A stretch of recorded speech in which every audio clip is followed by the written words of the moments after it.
Goedemiddag kijkers van Kulturu TV. Wij zitten hier met Saskia Meiland. Geen onbekende in Amsterdam Zuidoost. Wie haar kent, kent haar. Wie haar nog niet kent, gaat of zal nu kennis met haar maken. Saskia, kan je een introductie geven over jezelf voor de mensen thuis? Ja, dat kan ik zeker. Je hebt het al heel mooi gezegd. Mijn naam is Saskia Meiland. Ik ben lerares geschiedenis op de middelbare school, al 20 jaar. Ik ben geboren en getogen in Suriname. Op 24-jarige leeftijd ben ik naar Nederland vertrokken. Ik heb twee prachtige tienerzonen van 15 en 18 jaar. Ik ben al 4 jaar actief bij Amsterdam bijeen. Maar al vanaf het begin ben ik lid van bijeen toen Sylvaan en Denk zat, toen het artikel 1 was. En toen het daarna bijeen werd. Ik ben de afgelopen 3 jaar was ik voorzitter van Amsterdam bijeen. Sinds 13 december heb ik mijn taken overgedragen aan de ondervoorzitter Ulrich Esaias, omdat ik kandidaat ben voor de gemeenteraadsverkiezingen op woensdag 18 maart. En ik sta op plek nummer 3. En ik ben ook kandidaat voor de stadsdeelcommissie in Amsterdam Zuidoost. En daar sta ik op plek nummer 2. Saskia is een mond vol. Een Ja, mond hè? vol. Waarom bijeen? Want je bent er al zo lang bij, maar kan je vertellen waarom bijeen? Nou, ik ben altijd links georiënteerd geweest. Ik geloof echt in gelijkheid, verdeling. Dat de mensen die het beter hebben, dat men ook solidair is met de mensen die het ietsje moeilijker hebben. Want mensen hebben allerlei redenen waarom ze het moeilijk hebben. Je ziet de laatste jaren wordt de schuld heel veel bij mensen zelf gelegd. Het zou wel aan jou liggen waarom je niet meekomt, waarom je geen diploma's hebt, waarom je alleenstaande vrouw bent. Allerlei drogredenen bedenkt men. Maar soms is het ook gewoon het leven die je overkomt. Niet iedereen heeft dezelfde kansen gekregen bij de geboorte. Sommige mensen hebben ook heel veel tegenslagen gekregen. Niet iedereen heeft de juiste begeleiding gekregen. Dus ik ben altijd links georiënteerd geweest. Heb altijd veel meer feeling met de underdog. Dus dan was bijeen voor mij dat is de echte linkse partij. Maar vind je dat ze een belangrijke rol hebben hier in Amsterdam Zuidoost? Ja, want bij de laatste gemeenteraadsverkiezingen heeft bijeen zoveel stemmen gehaald dat we een dagelijks bestuurder mochten leveren van Jista Miskin. En dat eigenlijk was die zetel voor D66, maar men kon het niet negeren dat een Amsterdam Zuidoost zo massaal had gekozen voor bijeen. Dus daarom hebben we een dagelijks bestuurder nu van Jista Miskin. We hebben toen ook 2 stadsdeelcommissiezetels gehaald, Dylan Bakker en het was toen Numine Marshall, later werd het Dylan Bakker en Mariska Reemnet. En we hebben ook in Zuid hebben we hebben we een stadsdeelcommissielid, Glenda Vijzelman, in West Doreen Baloet. En we hadden 3 gemeenteraadzetels. Door interne strubbelingen zijn we die kwijtgeraakt. Maar we gaan dus nu weer voor 3 gemeenteraadzetels. En we zijn van plan die te behouden. Woon je zelf ook in Amsterdam Zuidoost? Ja, ik woon in Heesterveld, Bullewijk. Ja. Metrostation Bullewijk.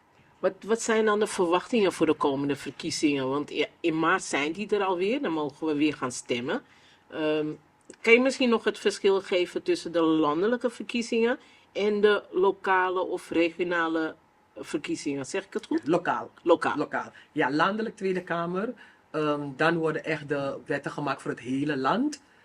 Dan kies je 150 Tweede Kamerleden. En die komen natuurlijk uit het hele land. Die zijn er om de 4 jaar, maar daar vallen ze wel eens. Kijk, we zijn de laatste tijd om de 2 jaar moesten we gaan stemmen. Omdat men het niet eens wordt landelijk. De lokale verkiezingen, die zijn er altijd om de 4 jaar. Die zijn er niet eerder. Echt om de 4 jaar. De laatste gemeenteraadsverkiezingen, die waren in 2022. En ik vind het heel jammer om te zeggen, maar er waren heel weinig mensen landelijk gaan stemmen. Want de gemeenteraadsverkiezingen, het komt in iedere gemeente heb je verkiezingen. Maar de gemeenteraadsverkiezingen, mensen staan er niet bij stil. Want het blijkt nu dat heel veel mensen wel landelijk gaan stemmen, maar veel minder op gemeenteraadsniveau. Terwijl de gemeenteraad veel dichter bij ons staat. Zij bepalen hoe vaak het afval wordt opgehaald. Zij bepalen als je betaald parkeren hebt of niet. Zij bepalen waar er scholen komen. Zij bepalen waar er huizen gebouwd worden. Dus het gemeenteraadsniveau, gemeenteraadverkiezingen, daar kunnen we eigenlijk veel meer invloed op uitoefenen, want het is veel dichter bij ons. En juist daar gaan de mensen veel minder stemmen. Dus we maken ons daar echt heel veel zorgen om. Want je ziet nu dat heel veel groepen niet gerepresenteerd worden. Daarmee bedoel ik dat bijvoorbeeld de gemeenteraad van Amsterdam heeft 45 gemeenteraadsleden. Er is geen enkele Afro-Surinamer meer daar. En dat vind ik een kwalijke zaak. Want kijk hoeveel Surinamers er in Amsterdam zijn. We spreken de taal. We doen heel goed mee. Dus hoe komt het er niemand meer daar is om namens ons te spreken? En dan gaat men wel zeggen van ja, die kan ook van je praten. Mensen moeten het echt zelf doen. Nou, ons is dat pas toe equinsu. Wij zelf weten waar wij de moeilijkheden ondervinden. Dus daarom, we willen voorsorteren van mensen. Iedere stem geldt. Iedere stem geldt. En volgens mij zijn er ook bijna geen mensen van Zuidoost meer in de gemeenteraad. Het blijkt dus dat de meeste gemeenteraadsleden van binnen de ring komen. Centrum, West, Zuid. Dus op een of andere manier blijven die stadsdelen buiten de ring zijn een soort, worden stiefmoederlijk behandeld. En daar kunnen wij wel invloed op uitoefenen door mensen uit ons stadsdeel daar te zetten. Hoe mooi zou het niet zijn als er meerdere mensen uit Zuidoost in de gemeenteraad zitten daar bij Waterloopplein. Maar ik kan me herinneren dat toen, was een aantal jaren geleden, toen was inderdaad Sylvana, was er toen nog als lijsttrekker dan Zij was er daarvoor, hè? of daarvoor. Ja. Maar toen gingen heel veel mensen vanuit Zuidoost gingen toen stemmen. Ja. En dat heeft ook, is ook de reden geweest dat bijeen toen in de raad kwam. Ja. Maar toch bleek dat bij de laatste gemeenteraadsverkiezingen 29% uit Zuidoost is gaan stemmen. Is maar 1/3 deel. In Centrum stemmen 70 tot 80% mensen. Dat is 4/5 deel. Dus kijk het verschil. Ja. En wat is er met ons aan de hand? We zijn niet minder dan die mensen in Centrum. We zijn niet minder belangrijk. We hebben net zoveel problemen als hun. Zij hebben misschien problemen op de wallen, ook met afval, ook met toerisme. Maar wij hebben andere problemen hier. We hebben dakloosheid hier zo, we hebben werkloosheid hier zo. We hebben veiligheid. We hebben de Bijlmer wordt heel veel gestigmatiseerd, terwijl er heel veel leuke dingen hier te doen zijn. En ook heel veel, ik ken genoeg hardwerkende mensen in de Bijlmer. En ik ken ook mensen die een uitkering hebben vanwege een bepaalde reden. Niet iedereen zit in een uitkeringssituatie omdat hij of zij het wil. Het leven loopt gewoon zo. Dus er is genoeg hier zo in Zuidoost wat we kunnen agenderen in die gemeenteraad. Maar dat kan pas als een van ons of meerdere van ons ook daar zitten. De beste bood is de man zelf. Wij moeten iemand van ons daar zetten. Maar is er dan een reden waarom mensen dan niet gaan stemmen? Kan het ook zijn dat mensen in een overlevingsmodus zitten, waardoor ze zoiets hebben van, hé, doen jullie je ding hoor. Ik ga proberen mezelf te redden. Ja, we hebben met mensen gesproken, maar ook uit wetenschappelijke studies blijkt dat mensen met een migrantenafkomst, praktisch opgeleide en heel veel jongeren niet naar de gemeenteraadsverkiezingen gaan. En diezelfde mensen gaan wel naar de Tweede Kamerverkiezingen, omdat ze denken dat die veel belangrijker zijn. En het klopt ook, die zijn wel belangrijk, maar lokaal is soms, hoe mooi is het niet als je buurvrouw in de gemeenteraad zit? Dan kan je toch dingen aan haar doorgeven? Hoe mooi is het niet als je buurman in die stadsdeelcommissie zit? Die stadsdeelcommissies zijn de ogen en de oren van de gemeenteraad. Stadsdeelcommissieleden geven advies. De gemeenteraad, zij bepalen het beleid. En ze geven het door aan de burgemeester en de wethouders. En die moeten het uitvoeren. Dus de gemeenteraad is eigenlijk de baas in die stad. Wat blijkt nu? Die jongeren gaan niet, omdat zij zijn, en het blijkt nu ook dat op scholen wordt er heel weinig verteld over verkiezingen, over hoe belangrijk verkiezingen zijn. Tot 1970 had je opkomstplicht in Nederland. Je was verplicht om te gaan. Dat is men afgeschaft. Men heeft ook niet meer, terwijl op die VWO en HAVO en MAVO wordt er wel over verkiezingen gesproken. Maar het grootste gedeelte van onze kinderen gaat naar het MBO. En juist daar wordt er heel weinig over gesproken. En je ziet dat gemeentes als Vlaardingen, Rotterdam, die beginnen nu echt weer tijdens burgerschapslessen. Want op het MBO krijg je geen leervakken meer. Maar wel het vak burgerschap, daar legt men weer uit van mensen, het is heel belangrijk om te gaan stemmen. Kijk, al die bezuinigingen op het onderwijs. Die gaan ons allemaal raken. Die gaan scholen raken, die gaan leraren raken, maar die gaan ook de leerlingen raken, die minder begeleiding gaan krijgen. Al dat soort dingen kun je agenderen in die gemeenteraad.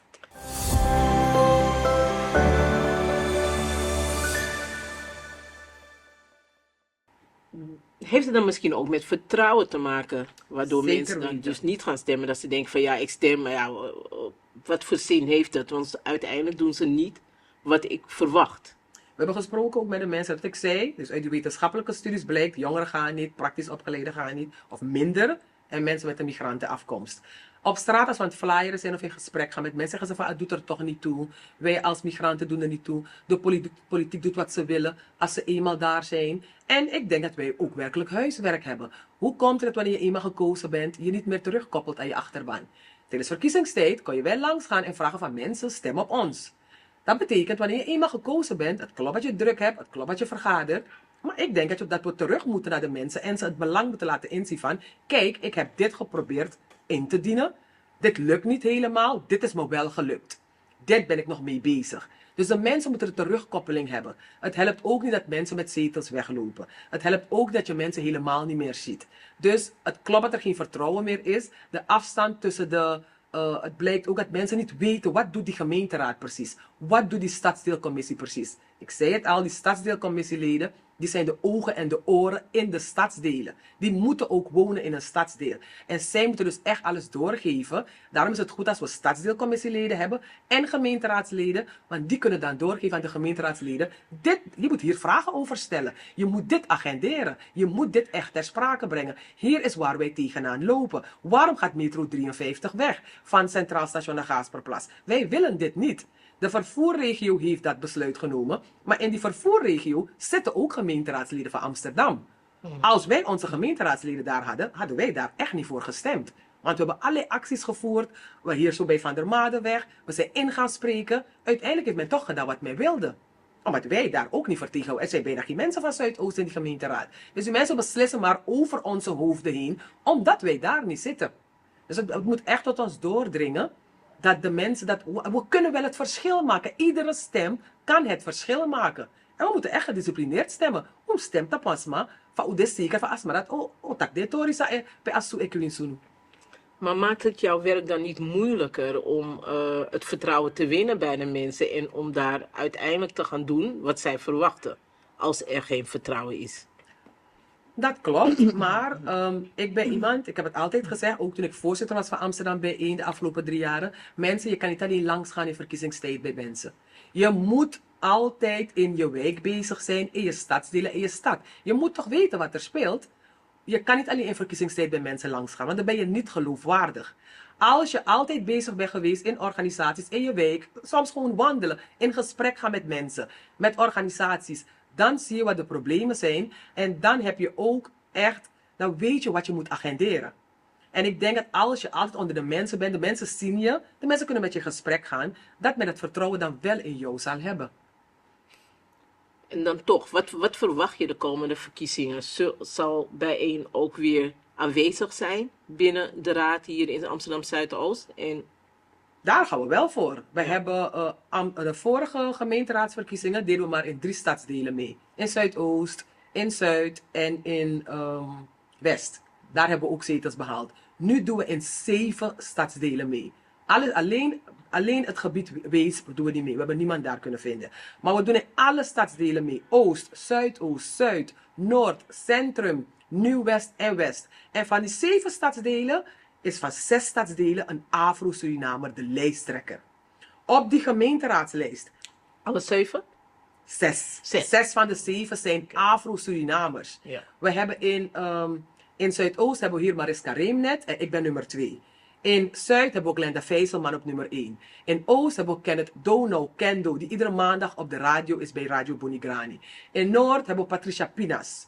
In Nieuw-West hebben we Falasha Gilles. En in Centrum hebben we Jurgen Burleson. Dus mensen, we kunnen niet zeggen van, er is niemand daar die op ons lijkt. Die mensen weten niet waar het over gaat. Het zijn mensen die op jou en mij lijken. En die echt in die stadsdelen wonen. Dus we kunnen die 7 stadsdelen, kunnen we mensen daar zetten. Die zijn dan de ogen en de oren van al die stadsdelen. Die gemeenteraad hebben we Tovik Dibi als lijsttrekker, Dylan Bakker nummer 2 en ik ben nummer 3. Als de mensen uit Zuidoost vinden van, die vraag krijg ik ook van, ja maar waar woon je? Hoezo ga je voor ons praten? Ik zeg, ik woon hier in Zuidoost. Hoe mooi zou het niet zijn als er iemand uit Zuidoost in die gemeenteraad zit? Dus ik denk dat we echt wel een kans maken, maar dan moeten we echt gaan stemmen. En het klopt dat soms dingen niet helemaal goed gelopen zijn, maar weet je, je moet gewoon doorgaan. Want de problemen blijven zich opstapelen. De problemen blijven komen. Dus de problemen moeten ook opgelost worden. Daarvoor is de burgemeester er, de wethouders, maar ook de gemeenteraadsleden. Want dat is hun werk. Om beleid te maken. En dan moeten die wethouders en die burgemeester het gaan uitvoeren. Kijk, we zitten nu in Amsterdam Zuidoost.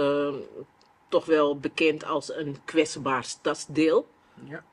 Wat is belangrijk voor Zuidoost, voor de mensen van Zuidoost, om hier aan te gaan werken aan de onderwerpen wat belangrijk is? Bedoel je de burgers of bedoel De je de burgers. stadsdeelcommissieleden? Ja. De burgers. Wat belangrijk is voor de burgers, waar de stadsdeelcommissieleden aan moeten gaan werken. Ja. Onderwijs. Het blijkt dat daar wordt ook al aan gewerkt. Maar de leerlingen in Amsterdam Zuidoost hebben jarenlang stelselmatig lage adviezen gekregen. En je ziet sommige middelbare scholen, die wisten dat. En die hebben die leerlingen de kans gegeven de eerste 2 jaren om... dus ze kregen niet, ze hoefden niet op het advies te blijven. Laat zien wat je kan. Laat zien wat je in je hebt. En na 2 jaar bleek dat 50% van de leerlingen bij Lely Lyceum op een hoger niveau werkte. Dat zegt iets over bepaalde vooroordelen die leraren op de basisschool over onze leerlingen hebben. Wat je ook hebt, gelukkig hebben we nu een AVRO-bestuurder, Dave Ensberg van Sonova. Maar het is jaren zo geweest dat de bestuurders, de directeuren, de IB'ers, allemaal witte mensen waren die vaak niet eens uit Amsterdam kwamen. En die hele school bestond alleen maar uit migranten. Kinderen van Afrikaanse afkomst, Surinaamse afkomst, Kaarkong. En de hele directie, de leraren waren soms ook gemengd, de leerkrachten. De hele directie, de interne begeleider, het bestuur, is helemaal wit. Ik zeg niet dat het mis is, want wij zijn een minderheid in dit land.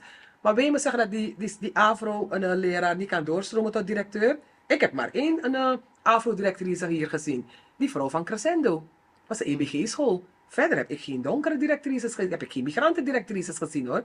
Dan denk ik van, hoezo hebben wij de capaciteit niet? Ik geloof dat niet. Ik denk het niet. Dat zegt men soms ook, hoe kunnen ze niet vinden? Zoek je wel. Of zet je steeds mensen die op jou lijken, op die functies. Dat is lekker veilig hè. We hebben het over die lage adviezen van die leerlingen. We hebben het over de gekleurde migrantenleraar die niet kan doorstromen naar de directie. Want ook meneer Dave Ensberg komt niet uit Zuidoost. Hij komt voor mij hij komt helemaal uit Tilburg of volgens mij in ieder geval uit een andere provincie. Wij me zeggen dat er hier in Amsterdam geen AVRO-bestuurder was. En laten we vooropstellen dat hij goed werk doet. Hij is echt bezig met het decoloniseren van het onderwijs. Hij wil de scholen ook echt andere naam geven. Dat is onderwijs. Hoe zit het met de veiligheid van onze jongeren hier zo? Ik hoor van heel veel ouders van, er zijn niet zoveel activiteiten voor kinderen van 12 tot 18 jaar. Maar dan hoor ik weer van die organisaties, we hebben heel veel activiteiten. Dat betekent, je kan de bewoners dus niet bereiken. Je bent niet met ze bezig. Die organisaties waar ik actief bij ben, heel vaak zitten we met de ambtenaren om de tafel. Dat noemen ze participatie. Er komt bijvoorbeeld binnenkort een huis van de wijk. Wij willen daar invloed op hebben. Het heet toch een huis van de wijk? Je maakt afspraken met die ambtenaren. Heel veel ambtenaren wonen niet in Amsterdam. Dan roleren ze. Ken je elkaar een beetje, je hebt afspraken gemaakt. Komt er weer een nieuwe ambtenaar. Moet je weer je verhaal vertellen. Die moet weer zich gaan inlezen. Je maakt afspraken van wij willen graag. Bijvoorbeeld het Huis van de Week zelf willen we het programma doen. Willen we het beheer van het programma willen we zelf doen. We zien dat heel veel buurthuizen op zondag gesloten zijn. 's Avonds gesloten zijn. Waarom heet je dan een buurthuis als je dicht bent? Terwijl wanneer de bewoners thuis zijn. In de vakantie vanaf 19 december tot volgens mij afgelopen maandag waren alle buurthuizen dicht. Dan denk ik mensen, sorry, heel veel van ons zijn vrij. Juist dan moet je activiteit hebben voor de kinderen en de mensen die soms verlof genomen hebben. Je noemt jezelf toch een buurthuis. Dus de leefbaarheid en de inspraak en invloed die wij echt hebben, ik heb soms het gevoel alsof die ambtenaren de mensen in Zuidoost niet serieus nemen. Maar hetzelfde hoor je ook in Noord, hetzelfde hoor je ook in Nieuw-West. Men komt en men wil jou uitleggen, maar wij wonen hier. Wij zien de problemen. Wij hebben vaak ook oplossingen. Dus luister meer naar de bewoners. Daarom hebben we buurtplatformen. Want die wonen echt in de buurt. Die weten wat er speelt. De leefbaarheid. Heb je eens hoeveel sommige plekken zijn in Zuidoost? Er komt bijvoorbeeld de afgelopen dagen, laten we zeggen van, is overmacht. Die mensen, ik heb begrepen, die mensen die het afval moesten ophalen, werden ook ingezet om zout te strooien. Maar dan denk ik van mensen, daarvoor was het de wijk ook al vuil. Je bouwt wel duizenden of honderden woningen, maar je zet maar een paar containers. Die containers zijn binnen 1 of 2 dagen zijn ze vol, of ze zitten vaak vast. Dan denk ik van mensen, we kunnen zo niet leven. Dus er moet echt veel meer geluisterd worden naar de bewoners. Maar dat kan alleen als die bewoners zelf ook daar zitten. Want die zitten in die sama-sama. En die weten dus, die zien de problemen. Die kunnen het dus doorgeven.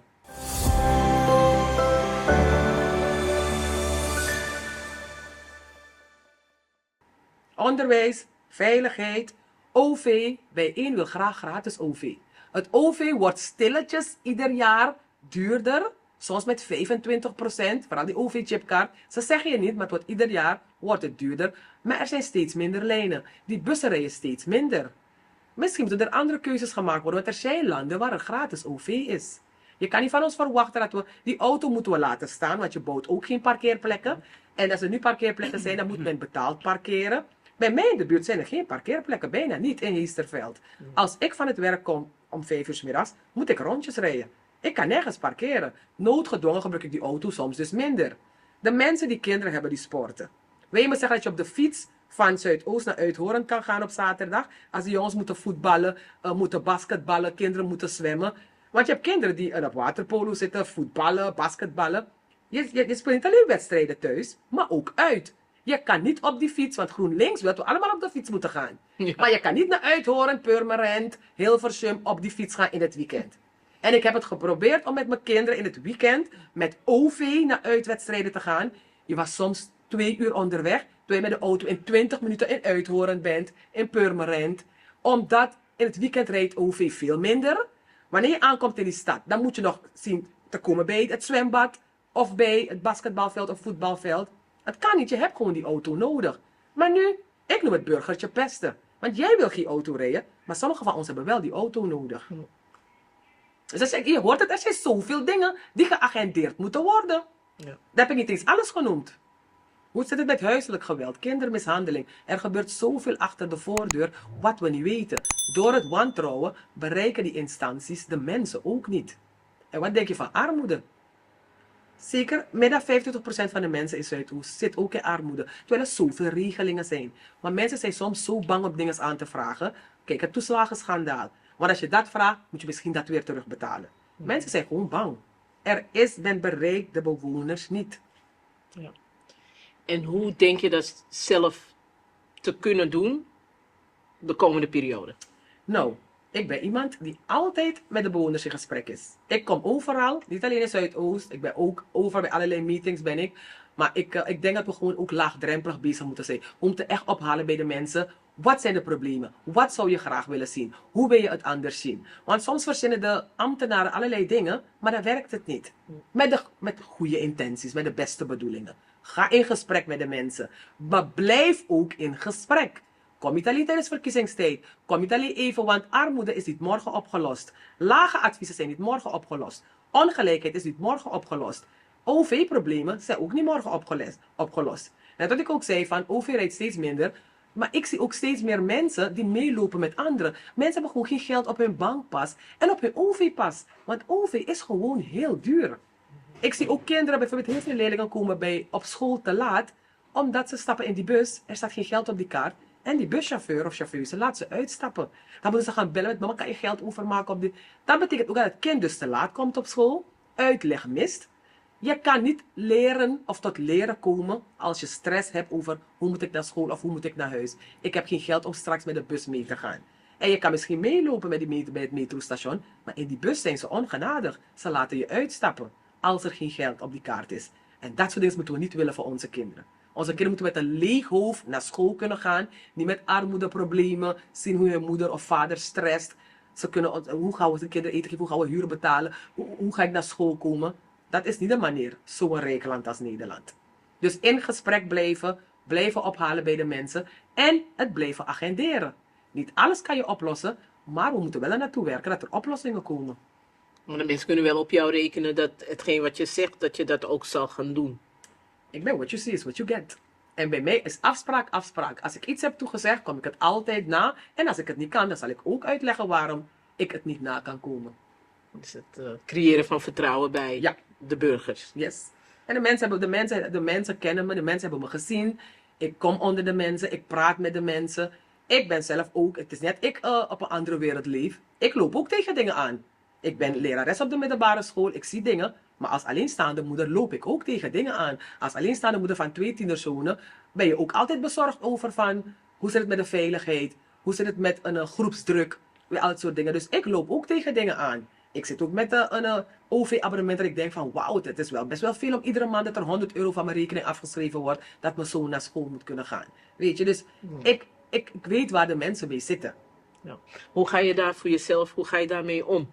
Is dat ja, moet ik zeggen, is dat voor jou, ja, hoe ga je er zelf mee om eigenlijk?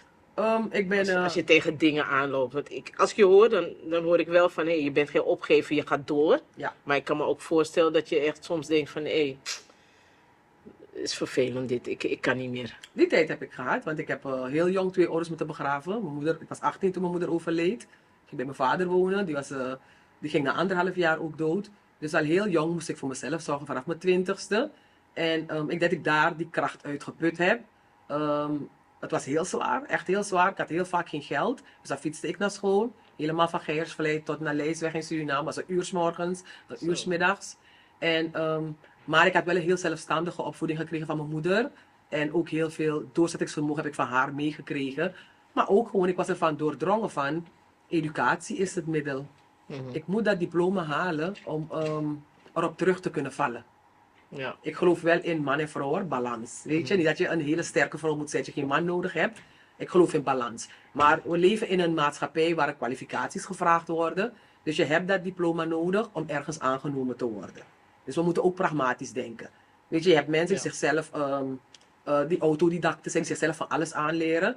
Maar vaak als je gaat solliciteren, vraagt men toch dat papiertje. Dus dan moeten we niet koppig zijn van ja, mino gascore, want toch mal lukt niet. We leven in een bepaalde maatschappij. We kunnen het systeem veranderen, langzaam. Maar tot die tijd moeten we die kwalificaties hebben. En ik heb ook altijd mensen om me heen gehad. Niet alleen familie. Maar altijd mensen die iets in me zagen. En die me die kracht gaven en die push. Dat steuntje in de rug. En daar geloof ik echt heilig in collectiviteit. Alleen lukt het niet. Het is te zwaar. Want daarom zien we soms ook dat heel veel mensen zelfmoord plegen. Mensen depressed raken. Mensen niet meer vooruit te branden zijn. Want de problemen stapelen zich op. Daarom we moeten elkaar ondersteunen. We moeten het samen doen.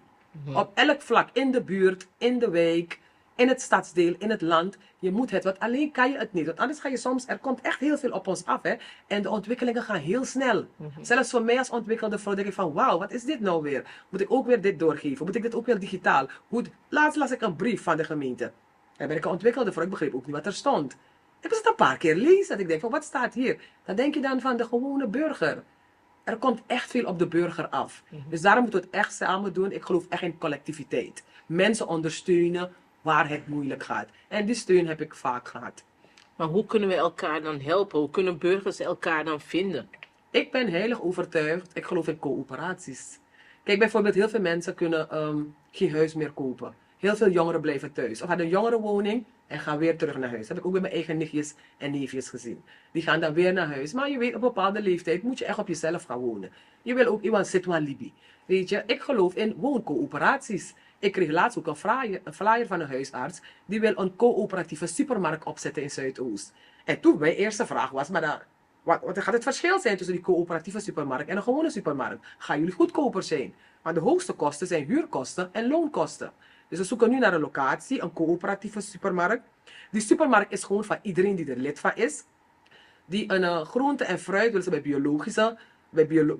bij biologische boeren gaan halen, hier in Zuidoost zelf. En toen zei ze van, als mensen lid worden, hoeven we niemand te betalen. Want dan gaat iedereen een paar uur per maand staan in die coöperatieve supermarkt. Zo druk je de kosten. Je koopt geen groente en fruit dat vergiftigd is. En je staat zelf daar, dus je bent zelf eigenaar van die coöperatieve supermarkt. Wat denk je van wooncoöperaties? Wooncoöperaties, nu bijvoorbeeld, je betaalt huur, want sommigen van ons kunnen geen huis meer kopen. Je betaalt huur, maar de huur gaat ieder jaar omhoog. Maar je salaris gaat niet zo snel. Ze zeggen wel van het gaat samen met de salaris, maar daar geloof ik niets van. Want je huur gaat omhoog, stroom gaat omhoog, water gaat omhoog, supermarkt gaat omhoog, OV gaat omhoog. Je salaris kan toch nooit gelijke tred daarmee houden? Die wooncoöperaties moet je een groep mensen hebben. De kavels worden verstrekt door de gemeente Amsterdam. Dus zodra je een groep mensen hebt, minimaal 8 mensen moet je hebben, kun je bij elkaar met elkaar gaan zitten. Je gaat die training volgen bij Stichting Woon. Hoe zet je een wooncoöperatie op? Je moet je wel inschrijven bij Kamer van Koophandel als stichting. En dan ga je een kaartenbaktraining volgen. En dan als er een kavel wordt verstrekt, soms zijn er meerdere wooncoöperaties. Dus dan ga je, misschien krijgt ene die andere niet, maar dan komen er weer andere kavels vrij. Je krijgt dan geld van de gemeente om een architect in dienst te nemen. Ga je samen met die architect zitten van, dit willen we tekenen, dit zijn onze waardes. En het mooie is van die wooncoöperatie, het huis is niet jouw eigendom, maar jij bepaalt zelf wat de huurprijs is. Dus als jij vindt van de huurprijs gaat volgend jaar niet omhoog, dan gaat het niet omhoog. Zo simpel is het. Dus ik geloof, maar dat moet je ook samen doen. Ook dat kan je niet alleen doen. Je moet het samen doen met elkaar. En dat vereist met elkaar praten, naar elkaar luisteren en elkaar vertrouwen. Ja. Want het lijkt alsof we dat verleerd zijn, hè? Elkaar vertrouwen. Maar vertrouwen is de basis. Ook al hoeveel tegenslagen. Want ik ben laatst geweest naar de Meent in tegenover Zeeburgia in Oost. En ik vroeg die man, hoe lang zijn jullie bezig geweest? Hij zei, het heeft 8 jaar geduurd, maar wij waren pioniers. Ze deden het voor het eerst. Hij zei, nu kan je het in 3 jaar al doen. Hoe mooi zou het niet zijn dat je in zo'n woning kan zijn. En je maakt de regels ook zelf, hè? Maar het gebouw is van jullie samen. Ja. De regels maak je samen. Dus ik geloof echt in coöperatieve dingen. Collectief samen doen en elkaar ondersteunen. Want je ziet, je hebt elkaar nodig. In je eentje kan je echt bijna niets. Ook al denken we dat we het kunnen. Want we zeggen, dit land is heel individualistisch, hè? Maar je ziet, men gaat steeds weer terug naar samen dingen doen. Woongroepen, wooncoöperaties. Ik zit toch in een politieke partij? Ik ga niet gewoon als Saskia Meiland heb ik me verkiesbaar gesteld. Nee, namens bijeen. Ja. Want samen hebben we een politieke partij opgezet. We hebben bepaalde dingen waar we voor op willen komen. Gelijkwaardigheid, rechtvaardigheid. We zijn tegen discriminatie. Iedereen moet zichzelf kunnen zijn. Ook dat doe je samen. En af en toe verschillen we van mening. Dat ga ik niet ontkennen. Maar geen scheuring, geen glans. Saskia, we hebben aardig gesproken. Heb je nog dingen om mee te geven als slot? Ja, ik wil de mensen dus echt oproepen. Mensen, want ik krijg ook geluiden van, zodat ik eens stempas mee. Ik ben minder standaard met iedereen direct. Dat moeten we niet doen. Want die andere partijen, je hoort steeds meer geluiden. Men is tegen vluchtelingen. Men is tegen migranten. Men is tegen moslims. Dus alles wat er niet wit uitziet, is bijna verdacht nu. En ik merk dat sommigen van ons denken van, ja, maar die vluchtelingen tik alle de zo is niet waar. Men heeft stelselmatig langer dan 10 jaar niet genoeg huizen gebouwd. En nu moeten die huizen verdeeld worden onder iedereen. Onder jonge mensen, onder oudere mensen die een kleiner huis moeten hebben, onder de migrant. Want vergeet niet, wij zijn ook hier als migranten gekomen. Sommigen van ons zijn in de jaren 80 als vluchtelingen gekomen. Toen er een binnenlandse oorlog was in Suriname. Sommigen hebben zelfs asiel aangevraagd. Dus, en wanneer ik in die bus zit, ziet men niet meer dat Saskia ooit voor de liefde naar Nederland gekomen is. Men denkt van, oh, kan nou een asielzoeker uit Sudan bakken. Men kan niet aan ons zien als je uit Suriname komt, Curaçao, Sudan, weet ik veel. Dus we moeten ons niet tegen elkaar laten uitspelen. We moeten echt solidair zijn met elkaar. En dat betekent van, echt solidair zijn met elkaar. De echte problemen moeten opgelost worden. En daar hebben we dus mensen voor nodig die ons echt vertegenwoordigen. En ik vind van, ik geloof echt in representativiteit. Laat iemand uit je buurt, iemand uit jouw community, geef die ook een kans. We hebben al die jaren anderen de kans gegeven om het voor ons te doen. Laten met Sylvana heeft het uitstekend voor ons gedaan. Ze vertolkte echt, Sylvana Simons, wat ons dwars zat. Over heel veel dingen. Ze kon het heel goed onder woorden brengen. Kunnen we weer voor iemand kiezen die op ons lijkt? Dus daarom heb ik Saskia Meiland mijn kandidaat gesteld. En ik hoop dat de mensen op woensdag 18 maart 2026 echt voor mij gaan stemmen. Mensen, gooi die stempas niet weg. Bewaar die stempas, neem je ID-kaart mee en stem op een zwarte vrouw op woensdag 18 maart. Oké, dat duurt nog wel even 18 maart, althans. Het is over 2,5 maand. Het lijkt ver inderdaad. Het is 10 weken eigenlijk, als je dat zo ongeveer inschat. Is er dan toch een manier waarop je misschien 1 keer in de 2 weken terug kan komen om te vertellen van stand van zaken, de ontwikkelingen, waar staan we nu? Ik hou me aanbevolen om de zoveel tijd hier te komen. En we gaan natuurlijk in alle stadsdelen gaan we actief een campagne voeren. Je gaat ons overal zien, je gaat ons online zien. Maar je kunt mij persoonlijk ook volgen. Facebook, Instagram, TikTok. Saskia Meiland.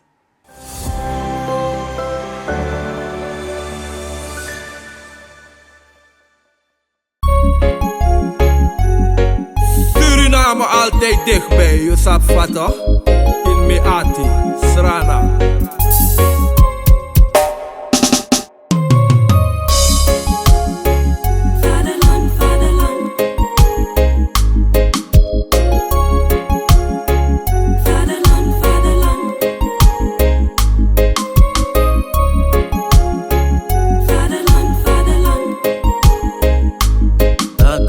Suriname, yeah, yeah, yeah. toekomst daar. Maar je blijft Suriname. Misa fetigi mama Sranang. Trots de eer van de vader, vaderland. Suriname is mijn vaderland, yeah. Vaderland, Suriname is mijn vaderland. Degi Sofia, Flora commit new weer. Bronzy Albina, Ina still meer. Dape she's ana beautiful. Dape she's ana wonderful. Nikeri, Koroni, komit Saramaka. Matare Tidoti, komit Patamaka. Dape ego she's ana beautiful. Dape ego she's ane. Waar ik me thuis voel, ook aan mato, te ook bij pleit doen. Ja, we go stuka, fuka bereik doen. Maar we kom baka Srana. De voorbereid boem, hoe schreef je viering alibi en ijsu. Geloof me baby, het kan je geen pijn doen. Hoe kom baka Srana. Vaderland, Suriname is mijn vaderland, yeah. Vaderland, Suriname is mijn vaderland. Suriname is een heilig land, maar we doen wat toe onheilig staan. Zo weinig man, maar de man niet veilig staan. Zo'n rijke land, ik wil genieten van mijn eigen land. Maar het ligt niet in mijn eigen hand. En ik kan ook niet zwijgen man, yeah. Hou me bij de hand, hoe vet die baka. Ze wana trase, wan koe si baka. Hoe begi papa, hoe je si mama. Want na wan shi a faya lit die baka. Srana mushai, was vet die baka. Begi god of knapa u fesi en baka. En wie si fara, maya baswaki. Taora lobi in juati. Oh je vaderland, Suriname is je vaderland, yeah. Vaderland, Suriname is je vaderland. Me begin te gute mi de mi wan prani tranan. Kanda no mi eli bilanga mi tangin tranan. Dat make me biggest par no komita dave mi greedy. Who want chin san food de chief mi kanyang. En de wan sada Europa o me yari etang. Ma feel de srefi le kwan jaja trana man. Uno hor not lo, tambri binu srefi. Una de west trana man. Vaderland, Suriname is je vaderland, yeah. Vaderland, Suriname is je vaderland. Suriname altijd dichtbij, je sap vato. In Meati, Srana. Vaderland, Suriname is mijn vaderland. Vaderland, Suriname is mijn vaderland.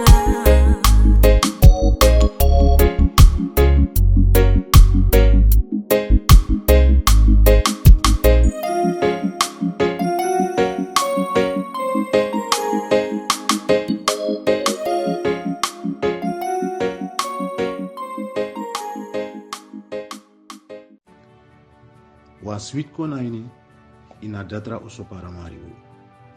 Dis na presi pe you kan kong di ala datra siki. Den datra funu ekna dei nanga neti di ala yu datra sorgo. A prese opo mofoneti ina weekend nanga lat neti.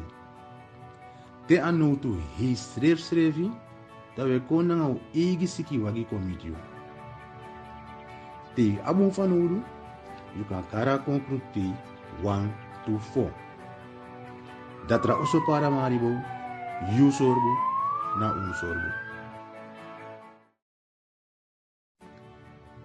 Wa sweet konaini ina datra oso paramaribo. Dis na presi pe you kan kong di ala datra siki.